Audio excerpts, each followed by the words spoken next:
that the House is not responsible for any poor internet connections on the testifier's end.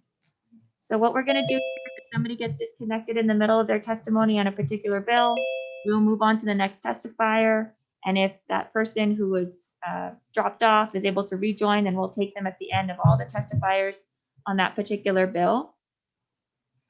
But if we've moved on to the next bill and they're connecting after we've moved on to the next bill, then we'll just consider their written testimony. In the event of a catastrophic network failure, it may be necessary to reschedule the hearing or schedule a meeting for decision making. In that case, an appropriate notice will be posted. And then finally, please, if everybody can show some aloha spirit for each other. We're all trying this process for the first time. So if everybody can please be patient and so show consideration for each other. Okay. And then with that, I have one other announcement that I would like to make, as we are the Pandemic and Disaster Preparedness Committee. So please encourage everyone, if you have not done so already, to go to your Apple Store or Google Store and download the Aloha Safe Alert app. It is the State of Hawaii official exposure notification app, and it will let you know if you have been in close contact with somebody who has who has tested positive for COVID-19. It's safe, it's confidential, it does not track your location. And the way it works is it uses low energy Bluetooth. So please I encourage you, all your friends and family, to download and use the app. Okay, with that, members, we're going to start off on our agenda. First up is House Bill 103 relating to emergency powers.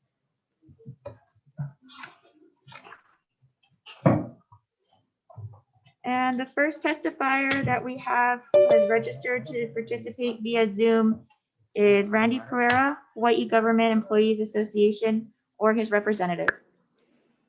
Good morning, Chair and Vice Chair, members of the committee. Michelle Kurihara-Klein on behalf of Randy Pereira, our Executive Director, and the Hawaii Government Employees Association.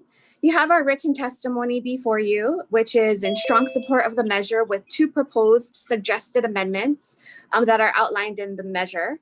We did identify House Bill 1128 as another bill that seeks to clarify and justify emergency powers, and thought it was a great opportunity to, for lack of better words, marry the 2 concepts to create a really strong bill that would provide not only an appropriate legislative check, an appropriate check on the executive by the legislature, but also to add clarity and justification for the use of emergency powers. So very briefly and very quickly, we would like to request the committee's consideration in adopting the language found in section 127A1C, which is on page 2, line 9 of House Bill 1128, by adding the Constitution of the State of Hawaii, which would ensure that the governor's emergency powers do not supersede the rights that are enshrined in our state constitution. Secondly, we do request consideration to add language to section 127A13A3 and B2, and these are found on page 6, line 14 of HB 1128. And these amendments would identify the specific sections. So in lieu of a blanket exemption of statute, it would mandate that there are specific sections that are identified and the justification or utilization for why these sections need to be suspended. And I'll be available to answer any questions if anyone on the committee has them. Thank you. Thank you very much, Ms. Kurihara-Klein. That's all the testimony that we have that were signed up to participate on Zoom. Members, are there any questions on House Bill 103? Sure. Representative Ward. To HGEA. The question is, given the 2 amendments that you're speaking of, is it okay without those, or is it kind of a must include? thank you very much for the question, Representative. The bill on its own stands very strongly. What we were hoping to do was to ensure that if the governor or a mayor utilizes emergency powers, that it's very clear to the public on why certain sections of statute are suspended. And I can give you a really great example of how this has impacted our organization and all of the public sector employees in state government due to the pandemic. So if you look into the governor's proclamations, so we're currently on the 17th, which I believe is soon to expire. So we are anticipating an 18th proclamation. There is language that suspends Chapter 89, which is collective bargaining law, in its totality. However, collective bargaining law is not just pertaining to the negotiability of our contracts. It also includes language to empower the Labor Relations Board to make decisions. And so if you read the proclamation verbatim, one would be led to believe that the functions of the Labor Board, because they're contained in Chapter 89, are also suspended. However, the Labor Relations Board does continue to act. And we would support the Labor Relations Board to continue to act and would not find it necessary to suspend that specific provision of collective bargaining law. So the addition of these two provisions would ensure clarity. So not to repeat myself, but the bill as it is alone stands great, but I think there is a great opportunity to also make it better and have additional public access and public justification. Thank you. That was more than a complete answer. Thank you, Chair. Thank you, Representative Ward. Any other questions on House Bill 103? Okay, members, seeing none, we're going to move on to House Bill 273 relating to license renewals. We have testimony from Department of Transportation.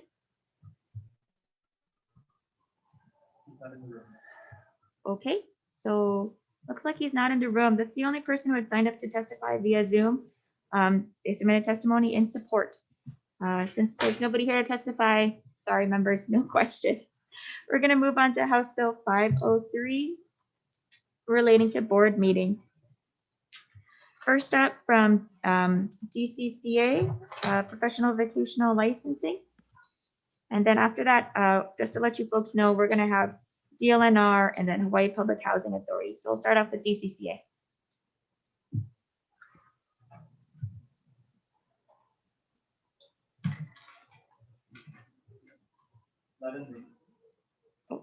Okay, so they submitted testimony with comments. Then next, DLNR.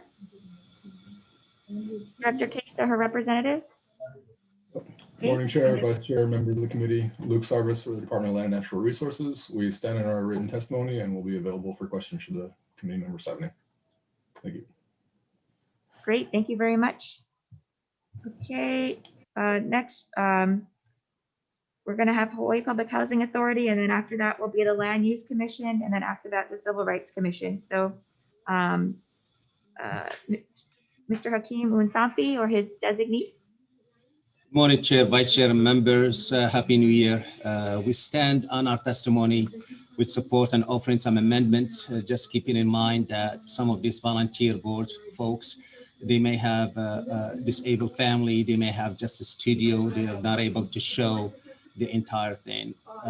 And I thank you for the opportunity to testify this morning. Thank you. Thank you. Land Use Commission. Thank you, Chair. Daniel Orodanker, Executive Officer for the State Land Use Commission. We stand on our written testimony in support with comments, and I'll be available for any questions. Thank you very much. Next, Hawaii Civil Rights Commission. I'm sorry, they only submitted the written. Next, we have Office of Information Practices. And then after that will be Common Cause. Okay, am I on? Yes. Hi, Director Park, we can hear you. Okay, thank you very much. I don't know what happened to my video, but here it is. You cannot start it because the host has stopped it. Okay, anyway, I'm here Thank you very much for the opportunity to testify in strong support of House Bill 503, which would allow boards to use interactive conference technology to remotely conduct Sunshine Law meetings in what happened. Okay, I'm unmuted again. I'm Cheryl Kakazu Park, Director of the State Office of Information Practices. The COVID-19 pandemic forced the implementation of emergency. Okay, now I'm getting a message. Start my video. Okay, here I am. Now I'm on. You let me back in. Thank you. Anyway, the COVID-19 pandemic forced the implementation of emergency measures that suspended certain requirements of the Hawaii Sunshine Law so as to allow boards to conduct meetings remotely. The silver lining of the pandemic is that public access and participation were greatly expanded while public health and safety were protected as government transformed itself nearly overnight and boards were forced to use technology to conduct remote hearings in order to continue doing their work.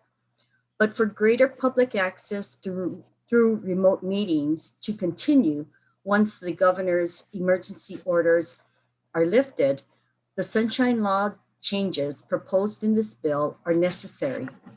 OIP spent 6 months on different drafts and worked with government agencies, good government groups, and the general public to develop the proposal that is the basis for this bill. OIP worked hard to balance competing interests in a reasonable manner that maintains the spirit of the Sunshine Law. While it may not be possible for everyone to embrace all provisions, OIP believes that the bill provides a reasonable balance between boards' needs and the Sunshine Law's requirements for government transparency, while safely and efficiently increasing public participation in government. OIP provided detailed written testimony explaining this bill and would be happy to answer your questions. Thank you. Thank you, Director. Next, we have Common Cause Hawaii, and then after that will be National Federation of the Blind of Hawaii. Good morning, Chair, Vice Chair, members of the committee. This is Sandy Ma for Common Cause Hawaii. We stand in support of this bill. We just request that for this bill, that if board members and commissioners are zooming into this bill or testifying in any way, participating in any way remotely, that they have their cameras turned on and all staff also have their cameras turned on so that the public can know that they are being attentive and that their testimony is being heard. And we also request that any votes being taken are being taken by roll call votes, given the lag in video feed and whatever muffled sounds that there are. Thank you very much. If there's any questions, I'm available to answer them. Thank you. Thank you, Ms. Ma. And finally, National Federation of the Blind of Hawaii. Yes, Madam Chair, my name is James Gashel, and I'm here on behalf of the National Federation of the Blind of Hawaii. I live in Honolulu. In our testimony, we make the point that, you know, the use of remote access technology in some ways is a silver lining, bad as the pandemic has been and continues to be.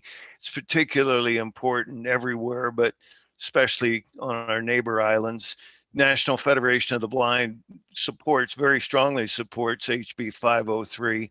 We did suggest what I think is a very important amendment. So I would refer you to the language that we included in our testimony. Now, in that language, we noted the use of screen reader technology that blind people use. Not all platforms are created equal as far as use with screen readers. And sometimes the design of these platforms just doesn't enable access. So a screen reader enables me to hear things that are posted to the screen when you see them on the screen. It doesn't cost any more to have a screen reader. In fact, the machine you're using right now probably has one. If it's Windows, the screen reader is called Narrator. It's built in. And if it's Mac, it's called VoiceOver. Now, this is really essential. Otherwise, the door is locked to the meeting if you're blind. So really urge that this be done, and mahalo for having this hearing. Thank you. Thank you very much. That's everybody who signed up to testify on Zoom via House Bill 503. Members, any questions? Report? Thank you, Chair. This is to the Hawaii Commission on Civil Rights. On page, Oh, sorry, they're not here. well, they're not, okay, I guess I can't ask them a question. Sorry. Anyways, they didn't want it to be recorded. I'm just wondering why, because everything we do is recorded one way or another. Okay, I'll pass on that. Thank you, Chair. Okay, thank you. I did have a question for Director Park, just a quick clarification. I think the testimony from the Hawaii Public Housing Authority raises some legitimate concerns if people are participating remotely from their home, and if they may be a caregiver for a child with special needs or an elderly family member with dementia. They may need to take care of that person in the interest of privacy. They may need to turn off their video for a brief moment. And I'm wondering if that would be, because the way the bill is drafted, you have to have a quorum of members on video at all times. If they have to turn off their video for a few minutes, does that mean the meeting has to stop? Is there some kind of leeway there? Well, what we've been advising boards all along is that, you don't lose quorum just because a board member has to leave the room for a few minutes, So if they have to just leave for a short period of time, that hasn't been a problem for us. It's just that if the board member is going to be gone for an extended period of time, then we recommend that the board recess until they can restore quorum. So we did put that in our written testimony. That's the way we would be interpreting it, this provision. Okay, great. And then I had a quick question I'm sorry, Director Park, one more question. There was an issue that was brought up about sign language interpreters. Because they're hired for maybe a specific duration of time. If a meeting gets interrupted because of technological difficulties, can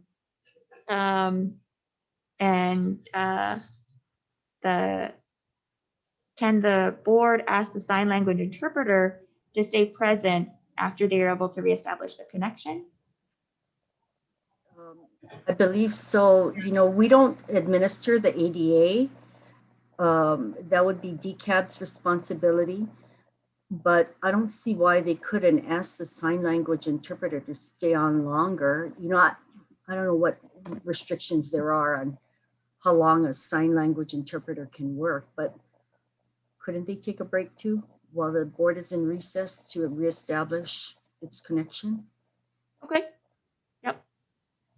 That answered my question. Thank you very much, Director. Thank And then you. finally, I had a follow-up question for the Land Use Commission, if they're still available. You Thank you, Chair. mentioned that there are additional costs in your testimony to setting up a physical site.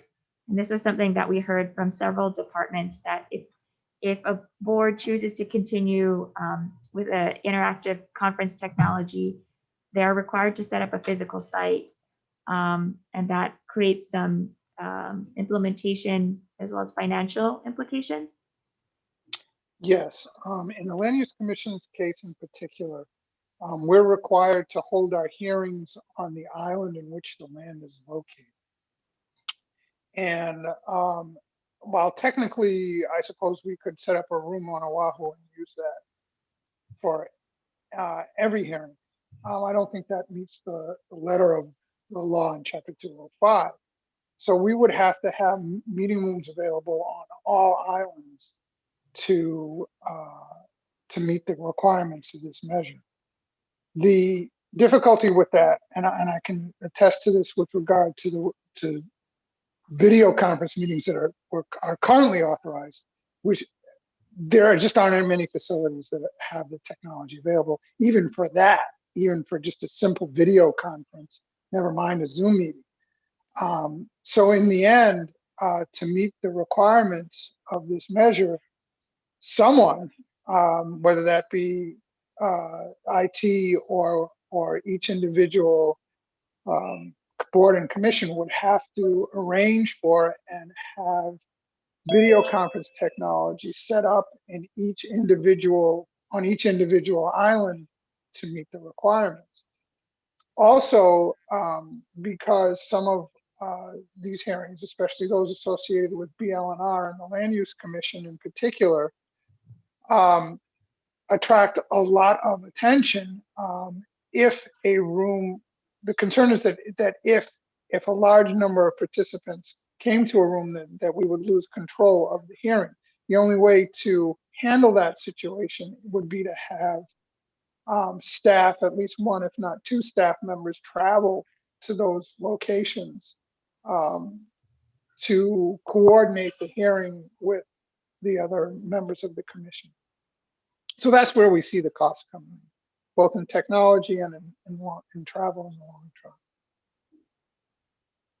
Thank you very much for those comments. It's very helpful. Okay, members, are there any other You're questions? House Bill 503? Okay, seeing none. Oh. Do you want to recognize her? Oh, yeah. Vice Chair Eli, do you have a question for OIP? Oh, hi. I just saw your hand up. Did you want to share something? Yeah, thank you. Because the bill doesn't specifically state that you have to have an in-person meeting on the island, on any particular island. So if the board's headquarters are on Oahu, that's where the in-person meeting can be, in response to what the Land Use Commission was saying. And I know that ETS does have video conferencing rooms on major islands. Maybe I'm not sure about Lanai or Molokai, but I know that they have them on the other islands. So those facilities are available, albeit they may be rather small. So I don't think that this bill is as difficult for agencies to abide by as maybe some people seem to think it is. And I would like to remind people that the default always has been to have in-person meetings. We're just giving you additional options, and we're also making it clear that you can have multiple in-person meetings connected by interactive conference technology, and you can add additional sites that if the ICT connection goes down, it's not going to require the termination or recess of the main official meetings. So there's different options available that make it, I think, easier for boards to conduct their meetings and allow for greater public participation in this bill. I'd be happy to answer any more questions if you have them. Thank you. Thank you, Director. Okay, seeing no other questions from members, we're going to move on to House Bill 534 relating to use of force and self-protection. Okay, the first person to sign up to testify on Zoom, Kat Brady, Community Alliance on Prisons.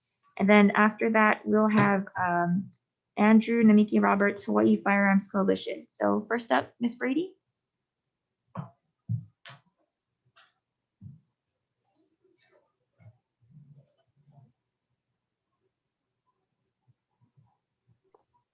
Aloha. Sorry about that. Community Alliance on Prisons is very concerned about any bill that would encourage violence. We think that when property is more important than human life, that puts everybody in jeopardy. And we believe that the traditional laws are adequate to protect people. Mahalo. Thank you, Ms. Brady. Next, we have Hawaii Firearms Coalition, and then after that will be Daniel Reed, NRA. So, Mr. Roberts? Hi, good morning. I'm a director for Hawaii Firearms Coalition, and that's who I'm submitting testimony on behalf of today. HB 534 states that its intent, due to the increase in crime caused by COVID-19, is to strengthen people's right to self-defense. The way the current bill is written, it doesn't really do this. The current bill has some wording changes that make it more inclusive in its language. And all it does is decrease the ability to use self-defense within the workplace. We would like to request for this committee to change the wording on this bill to match that of HB 711. This would allow people to use force to defend themselves within the home, the workplace, and any other area where they will legally be. The use of force may be done without having to retreat within their property or from their property, and they don't have to surrender their property to criminal actors. HB 711 changes the wording of the law, not just deadly force, but for all force. We understand that in extreme circumstances, a person may be required to use deadly force in defense. But with HB 711, it actually covers all force. So it would allow a person to use a push, a shove, or a kick to stop a criminal actor without fear of prosecution. No matter what we do today, we would also like to request that any changes that are made to the bill also include Section 6 of HB 711. And what this would do would mean that if a person uses self-defense, be it deadly force or non-deadly force, they would be immune from criminal prosecution or civil action against them for using that force. Thank you. Thank you, Mr. Roberts. Next is NRA, Daniel Reed, and then after that will be Dan Gu and Judy Gu. So, Mr. Reed? Yes, good morning, Madam Chair and members of the committee. For the record, Daniel Reed, Western Regional Director with National Rifle Association. We're here today in regretful opposition to this bill. We feel that HB 534 muddies the water regarding current self-defense laws, including threatening your right to self-defense in the workplace. We've been in touch with the sponsor's office, and we understand there may be some amendments today to help clarify some of the language in this bill. But right now, we're in regretful opposition, and during these uncertain times, it's important that victims of crime have clear statutory guidance on self-defense and make sure that we're protecting them from further victimization. That we stand in opposition. Thank you. Thank you, Mr. Reed.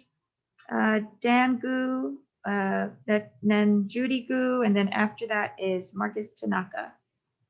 Dan Gu, Judy Gu, both not here. Okay, Dan and Judy Gu not here, so then we'll go to Marcus Tanaka.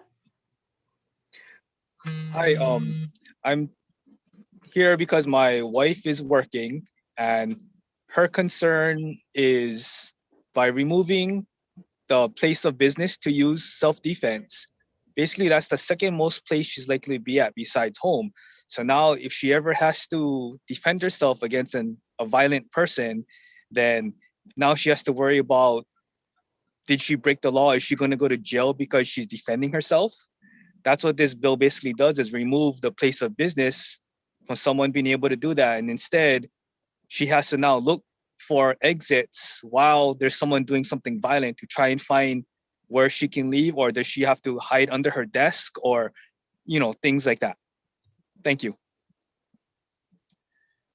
Thank you, Mr. Tanaka. And then the final person who signed up to testify via Zoom today is Todd Yukutake.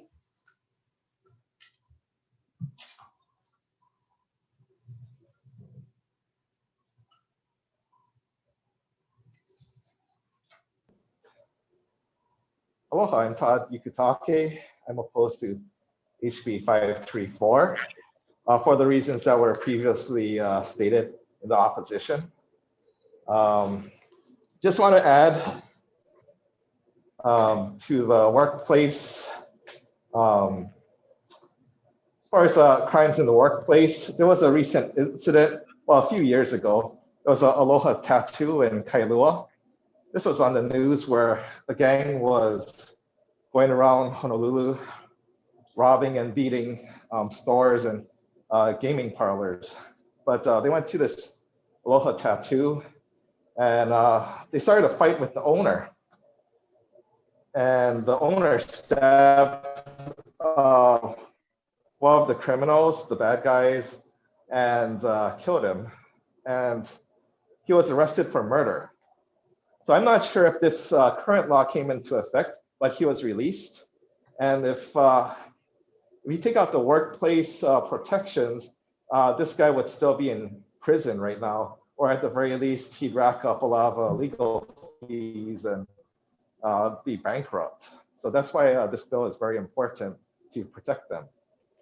Before I'm a former police officer, retired veteran and firearms instructor. And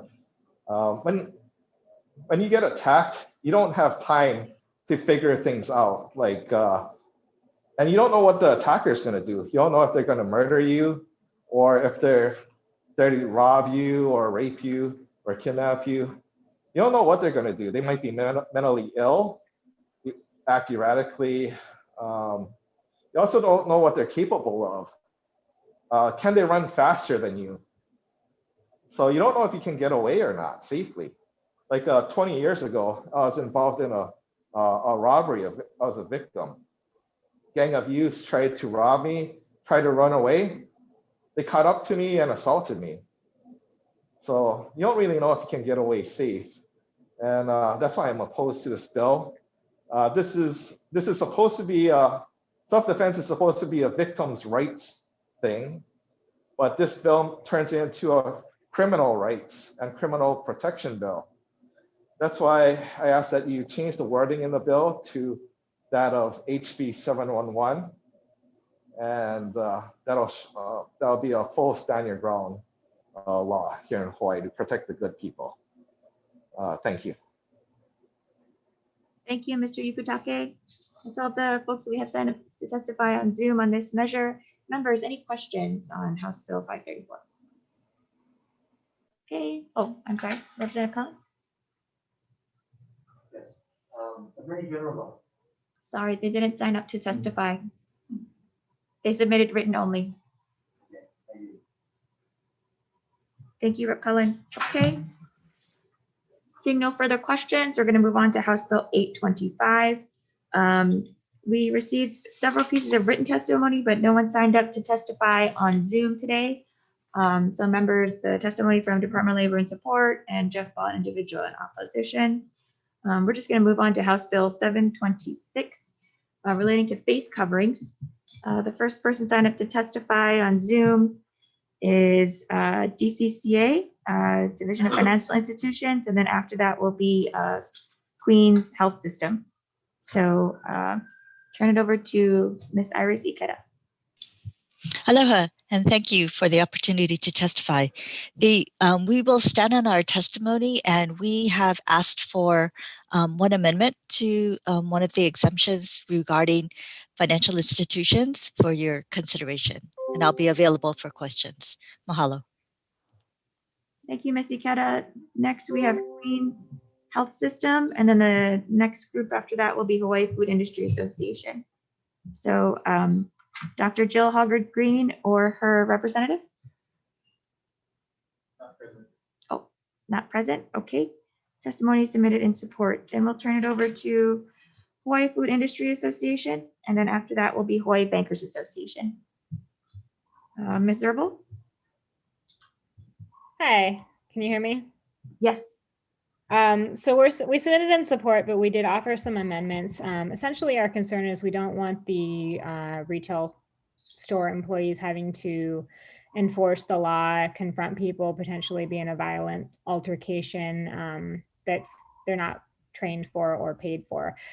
So we had provided some amendments to sort of rework that, just basically saying that it would be mandatory for us to provide signage and to inform them of their need to wear a face covering, but to stop short of saying that we would be the enforcers of the law, that our protocol is essentially to call the police and have them enforce the regulation. And I believe the chamber had also submitted some amendments, and those are probably also fine too, but either or, just to kind of address that sort of underlying issue.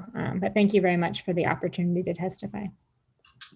Thank you, Ms. Zerbal. And then finally, Hawaii Bankers Association, Neil Okabayashi. Not present. Okay. So members, any questions on this last bill, HB 726, Representative Kelby? Thank you. A question for Ms. Zerbal, please. Hi.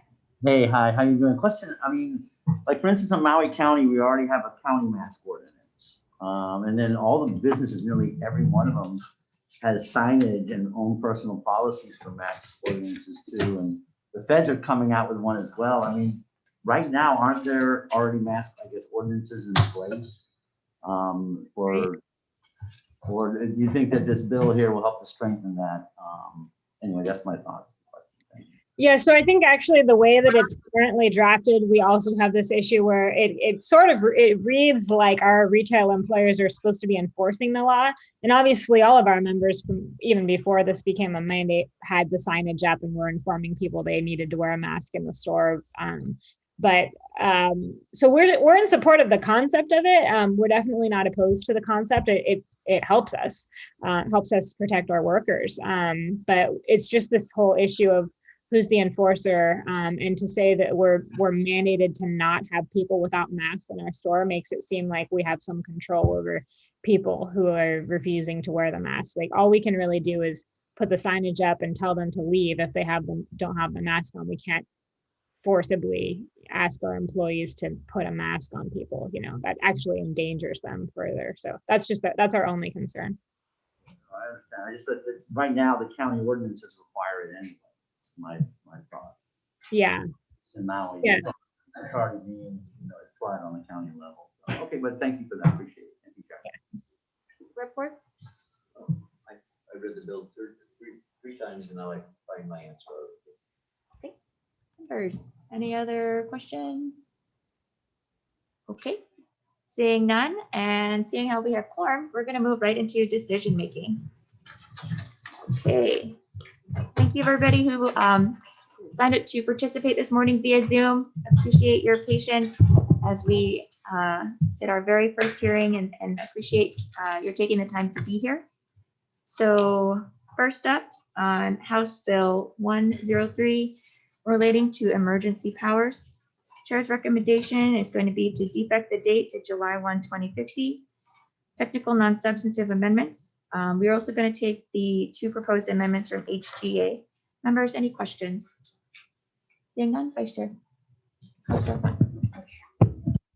Chair's recommendations to pass HB 103 with amendments. Chair and Vice Chair vote aye. Representative Cullen. Aye. Representative McKelvey. Aye. Representative Mizuno. Aye. Representative Wellberger. Aye. Representative Woodson is not Aye. here. Oh, okay, sorry. Representative Yamashita. Aye. Representative Ward. Aye. Thank Chair, you, your members. recommendation is adopted. Thank you, members. Thank you, Vice Chair. House Bill 273 relating to license renewals. Recommendation is to pass with amendments to defect the date July 1, 2050 and technical non-substantive amendments. We're also going to note in the committee report for judiciary to look at the question raised by DOT. Members, are there any questions? Okay, seeing none, Vice Chair, House Draft 1. Chair's recommendation is to pass HB 273 with amendments. Any reservations? Noes? Chair, your recommendation is adopted. Thank you, members. Moving next to House Bill 503. I want to acknowledge the work of OIP on this bill. I know that they made a lot of efforts to work with stakeholders on the language, and I appreciate all of their time and efforts on this measure. So the recommendation is to pass with a House Draft 1. We are going to defect to the date, July 1, 2050, tech amendments. We're also going to insert language saying that any information posted electronically for a interactive conference meeting shall be accessible per ADA and federal law. We're going to take the amendment from the National Federation of the Blind of Hawaii on the definition of interactive conference technology to make sure that they are able to use screen readers. And then page 7, line 19, this is to address some of the concerns about from state agencies about having a physical location. We're going to add in a clarification that the public meeting location may include a public library. So they have the computers, the internet, and they're located statewide, so they can serve as that place of physical access. Are there any questions? Okay, seeing none, Vice Chair House-Draft 1. Chair's recommendation is to pass HB 503 with amendments. Any reservations or no's? Chair, your recommendation is adopted. Thank you very much, members. For House Bill 534, I'm going to defer to Vice Chair Ely. Thank you, Chair. This is an overwhelming testimony that was given. The recommendation is to delete the contents of the bill and to insert the contents of HB 711 and to defect the date and add some tech amendments.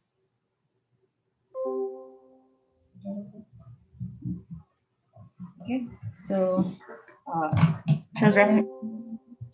Members, are there any questions? Just question, Stacy. Does HB 711 meet the criteria of each of the people who said it was good, but it pushed stuff back? Does it restore what the concerns were by the testifiers? Yes, it does. Okay, terrific. Thank you. Thank you, report. Any other questions? Comments? Okay. So Chair's recommendation is to pass HB 534 with amendments. Any reservations or no's?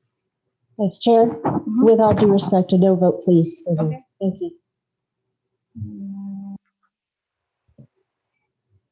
Any Same request. same requests? Okay. Anyone else? With reservations, Vice Chair.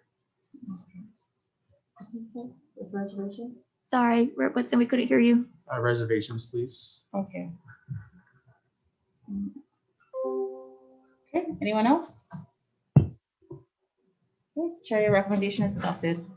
Thank you very much, members. Moving next to House Bill 825.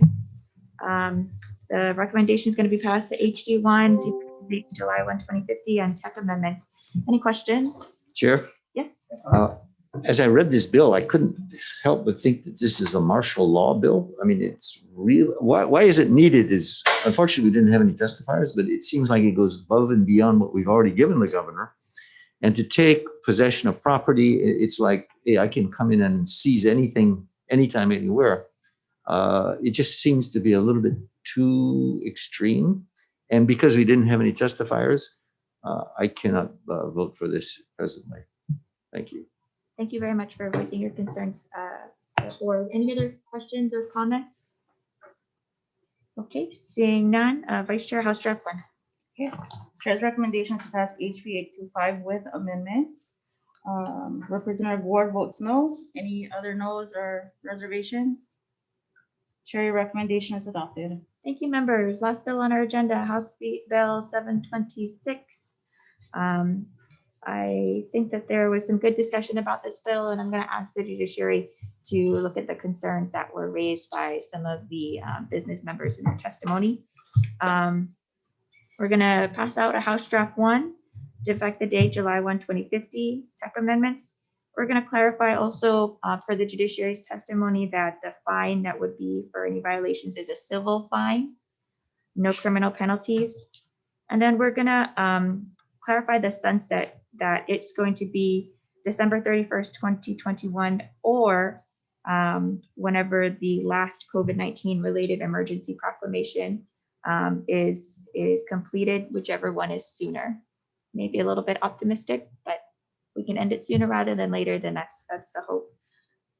Any questions, comments? Okay. Yep.